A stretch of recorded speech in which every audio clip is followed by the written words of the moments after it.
अब हम पढ़ने जा रहे हैं rules for obtaining images bye concave mirror. ये रूल्स बहुत इंपॉर्टेंट है, ये रूल्स बहुत ज्यादा इंपॉर्टेंट है। इससे आप सीखेंगे रे डायग्राम्स और जो न्यूमेरिकल्स आने वाले हैं। अगर आपको रे डायग्राम्स अच्छे से क्लियर है तो आपको न्यूमेरिकल और अच्छे से समझ में आते हैं, आप ऑब्जर्व कर पाते हो, फील कर पाते हो कि एक्चुअल में कैसे चीजें हो रही हैं। लेकिन अगर चीजें यहाँ पे समझ में नहीं आई, आपने ध्यान नहीं दिया, तो न्यूमेरिकल्स करने में बहुत ज्यादा प्रॉब्लम आएगी। इनफैक्ट रे डायग्राम्स बनाने में भी प्रॉब्लम आएगी। ध्यान दीजिए, पहला रूल क्या कह रहा है? पहला रूल ये कह रहा है a ray of light coming from the object which is parallel to the principal axis of a concave mirror passes through its principal focus after reflection from the mirror। जरा ध्यान समझिए क्या कहना चाह रहे हैं। मान लीजिए बेटा ये है आपका कॉनकेव मिरर, ठीक है जी, और ये है आपकी प्रिंसिपल एक्सिस, ठीक है। ये आपकी क्या है? Principal axis. प्रिंसिपल एक्सिस में ये होता है पोल, ये होता है सेंटर ऑफ कर्वेचर और ये होता है फोकस। ये मान लीजिए M और ये क्या है आपका कॉनकेव मिरर। लेबल करते हैं अच्छे से। और ये क्या है आपकी?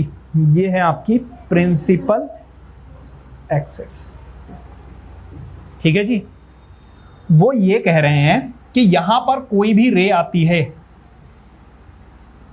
चलो ऐसे लिखते हैं, यहां पर कोई भी रे आ रही है प्रिंसिपल एक्सिस के पैरेलल, कोई भी रे आ रही है प्रिंसिपल एक्सिस, ऐसे लाइट मैंने फॉल कराई which is parallel to principal axis.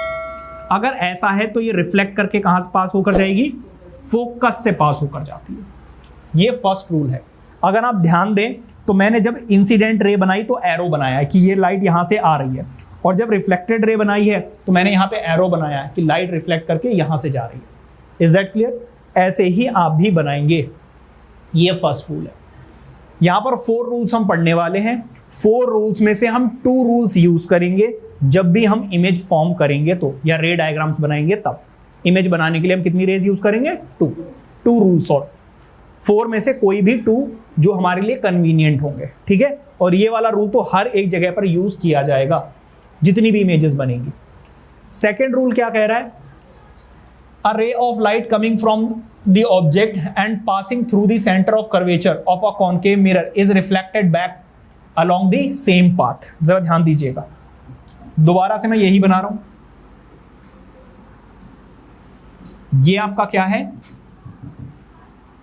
ये कुछ ज्यादा गंदा बन गया। ये है आपका कॉनकेव मिरर, कॉनकेव मिरर। ये 1 मार्क क्वेश्चन आ जाता है, ऐसे रे बना देंगे और बताओ कहां से जा रही है, तो वो यहां से पास होकर जाएगी।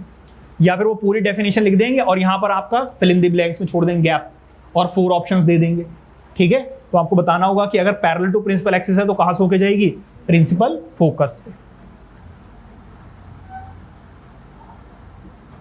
अब जरा देखिए, ये मैंने एक और रे ले ली,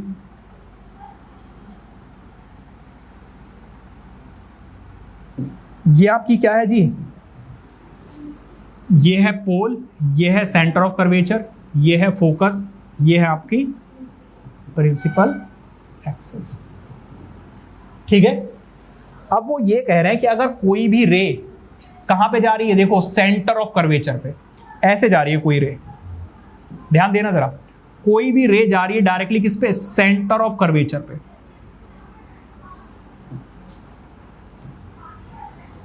अगर सेंटर ऑफ कर्वेचर पे जा रही है तो ये जाकर टकराएगी और सेम पाथ से वापस चली जाएगी, नो चेंज। समझ गए? जैसे कहां पे बिल्कुल ऐसे इसको समझिए कि आप मम्मी से 100 रुपए मांगने गए और रूम में जैसे घुसे आपने देखा पापा जी बैठे हुए हैं, तो सेम पाथ से वापस आ जाते हो? नहीं आ जाते हो? कोई चेंज नहीं। ऐसा लगता ही नहीं कि कभी इसे बच्चे को पैसे की जरूरत थी। वैसा ही यहां पर हो रहा है कि लाइट ऐसे गई और पिताजी को देख के सेम पाथ से वापस, कोई चेंज नहीं, ठीक है। ये है आपका सेकंड रूल। अब आ जाइए जी थर्ड रूल पे। थर्ड रूल जरा देखिए क्या कह रहे हैं वो आपसे? A ray of light coming from the object and passing through the principal focus. अगर प्रिंसिपल फोकस से पास होता है तो जरा देखिए क्या होता है। ये है आपका कॉनकेव मिरर, ये M, ये N और ये कॉनकेव मिरर, लेबल जरूर करना है, ठीक है। और ये रहेगी आपकी प्रिंसिपल एक्सिस, ये आपका पोल, ये आपका सेंटर ऑफ कर्वेचर, ये आपका फोकस, ये आपकी एक्सिस। हमने ये पढ़ा था अभी थोड़ी देर पहले कि अगर कोई भी रे पैरेलल होगी तो वो कहां से जाएगी, फोकस से, और अगर कोई भी रे कहां से जा रही है, फोकस से, कोई भी रे कहां से जा रही है, फोकस से, तो बेटा वो रिफ्लेक्ट करके कहां से जाएगी, पैरेलल टू प्रिंसिपल एक्सिस। समझ में आ रही बात या नहीं? मतलब फर्स्ट रूल का ये जस्ट अपोजिट है, अगर रे पैरेलल जा रही है तो रिफ्लेक्ट करके फोकस से पास होकर जाएगी, और अगर फोकस से जा रही है तो फिर वो क्या हो जाएगी, parallel to principal axis. Is that clear? Easy है रूल्स? अरे इजी है नहीं है, बच्चों वाले रूल्स हैं। अब जरा देखिए आगे, फोर्थ एंड लास्ट रूल, ये इंपॉर्टेंट है, ध्यान से समझिएगा। वो कह रहे हैं कि कोई भी एक आपका कॉनकेव मिरर है जहां पर प्रिंसिपल एक्सिस है, अगर प्रिंसिपल एक्सिस है तो इसका पोल भी होगा, इसका सेंटर ऑफ कर्वेचर भी होगा और इसका फोकस भी होगा। ये क्या होगी आपकी प्रिंसिपल एक्सिस, ये आपका M, ये N और इसका नाम क्या है, कॉनकेव मिरर। Any problem? वो ये कह रहे हैं कि अगर कोई भी रे डायरेक्टली जाके फॉल करती है किस पर, पोल पे, अगर डायरेक्टली पोल पे जाके फॉल करेगी तो बेटा वो रिफ्लेक्ट करके वापस आ जाएगी, लेकिन इस बार जो रिफ्लेक्ट करेगी ना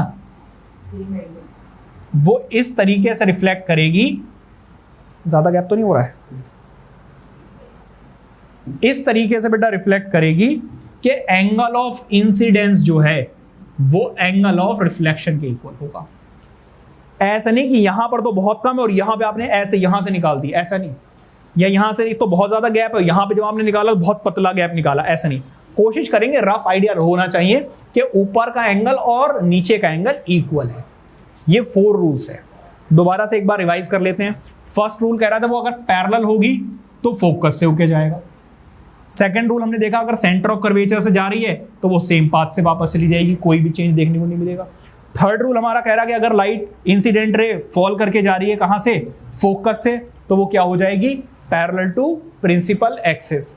and fourth which is the last one, वो कह रहे हैं अगर इंसिडेंट रे क्या है, डायरेक्टली फॉल करती जाके पोल पे, तो रिफ्लेक्ट करेगी in such a way that angle of incidence is equal to angle of reflection.